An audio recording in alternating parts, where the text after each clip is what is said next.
เตือนขึ้นมาเห็นตะวันสำคัญยิ่งเห็นทุกสิ่งอยู่ทางหน้าอย่างมีหวังชีวิตนี้ต้องสู้ต้องอยู่ชูพลังเรื่องความหวังหวังต่ออย่าท้อใจ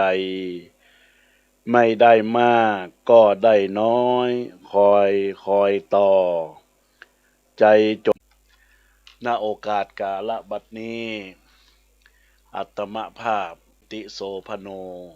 พระอาจารย์แก่นติโสพโนพระอาจารย์แก่นจักได้น้อมกราบไหว้สายังปารมีสลีองค์คำพระ